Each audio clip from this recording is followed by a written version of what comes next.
Hello, everyone, and welcome to the final race showcase of the Manufacturers Cup.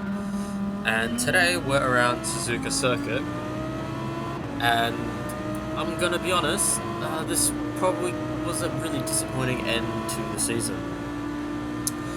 Now, as usual, everyone qualified really close, although you can see I'm in P13.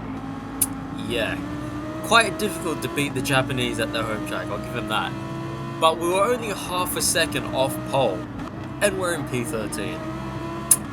It will never cease to amaze me how close these lobbies are. Anyways, as we go through the S's here, some info about the race, 20 laps of Suzuka with a medium soft tyre change, and that's pretty much it. Now, this first lap is pretty conservative, as usual, on the first lap, because no one really wants to make any moves, although that'll soon kind of change. Now, a lot of us are going to be pretty much following single file for this first lap because we don't really want to cut ourselves adrift from the pack as it gets a little bit argy-bargy at the pit because we're all so compressed. But I will say there's nothing really much happening in this race, which sucked because I was really excited for Suzuka. And I thought I was really quick at Suzuka, but racing with Japanese players really humbles you. I'll tell you that. Because they're just so damn quick around here, and also Fuji, because I think I remember last session, or the last Manufacturers Cup, the exhibition series around Fuji, they were just rapid quick, and I still wasn't that far away from pole. So, I'm going down towards 130R here, and the Mercedes behind me is pretty much going to swarf me. He's quicker, but there's not really any, you can't really put your nose in to really make an overtake without potentially crashing yourself out, because if the guy in front of you is just quick enough, they can easily hold the position.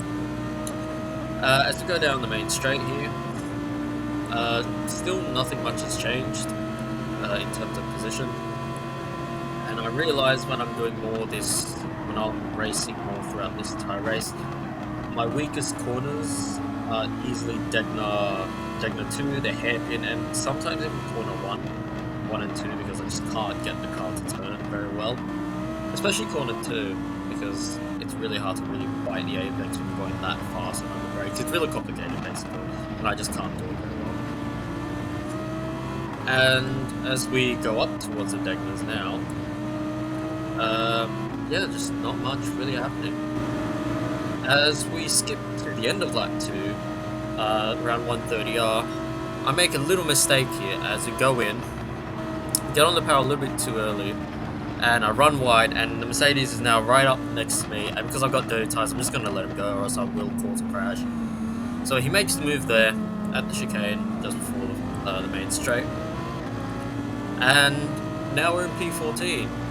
Not a position I've been in ever in these races, as we're going to skip forward forward in time to lap 4. We're going to get a yellow flag as we turn around Spoon Curve. There was a BMW somewhere else off the side of the track, and that was one of the front runners. As we skip forward again, however 6 laps forward into the future, this I was basically just holding the gap to the cars in front, and this is where I thought, alright, maybe I've got a chance here to beat these guys with the pit strategy, as we're in P11, some guys have pit early, so that's why we've gained some positions technically. As most of the mid-pack right now has boxed to switch their sauce, I'm going to try and overcut them, and if I don't do that, then maybe I'll have fresh enough tyres for the end to catch them, which you'll see what will happen as I skip to the end of lap 11 to my box lap, and this is where a crucial mistake happens. As I turn in, I carry too much speed and lift, but I just go past the white lines. Only just, as you'll see here, once the image pops up, my left rear tire is just over the line. Going in the pit lane, I just knew, even though I lifted, that I would cut it. I practiced this pit lane so many times in practice, and I still did it, and I was ripping my hair out doing this, because when we come out of the pit lane, there goes the AMG, and there goes the McLaren, and we're not too far behind them, about just over 1 second ahead, but a 3-second penalty on this track means you lose about 5 seconds. So as we go down to the back straight after Spoon, I take the penalty and it feels like an absolute age. Bang, there we go. And now the back runners, or the guys at the back, are now gonna come up next to us, as I've lost 4 seconds maybe, or even more to that Mercedes, because the McLaren in front had a penalty. So I've lost like 5 seconds. And I knew at the end of the stint I would catch them. But come to lap 14, and we're going to try a dummy move on this Supra and pressure him into a mistake, as I act like I'm going in for the inside and just brake really early, but I've pressured that Supra into a mistake as he goes wide and he spins it into me, and him hitting the side of my car actually corrects him, which is actually quite funny. So we're back into P14, but the gap is 5 seconds to the next car, P13. As I'm going to skip ahead to lap 16, one of the front runners again is going to make a mistake, and that's Racer Ho. That was the guy who made a mistake last week in Sardinia, the first car. As we go to lap 19, to the penultimate lap, we're going to get another yellow flag and another car, and that's the white Porsche to the side. And I think that was the car last week that was involved in the NSX incident, if you remember that. But you can see the gap has gotten... I've basically halved the gap nearly to 2.7. So if I didn't have that penalty, I would be right in the fight. And by the end of the lap, they're under 2 seconds away from me. So if I didn't get that penalty, I would have a chance to get P10. So this race has just gone absolutely wrong, from just me starting at the back of the grid because I'm too slow.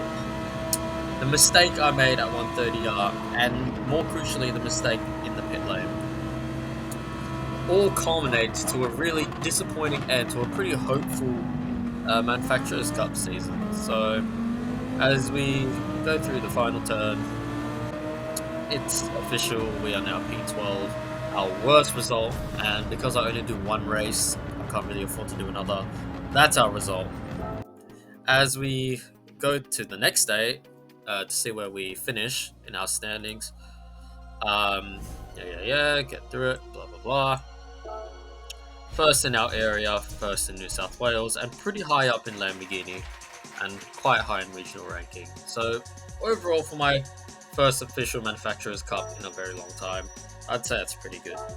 So that brings us to our end of our journey. So thank you for watching, and I'll see you guys in the next video.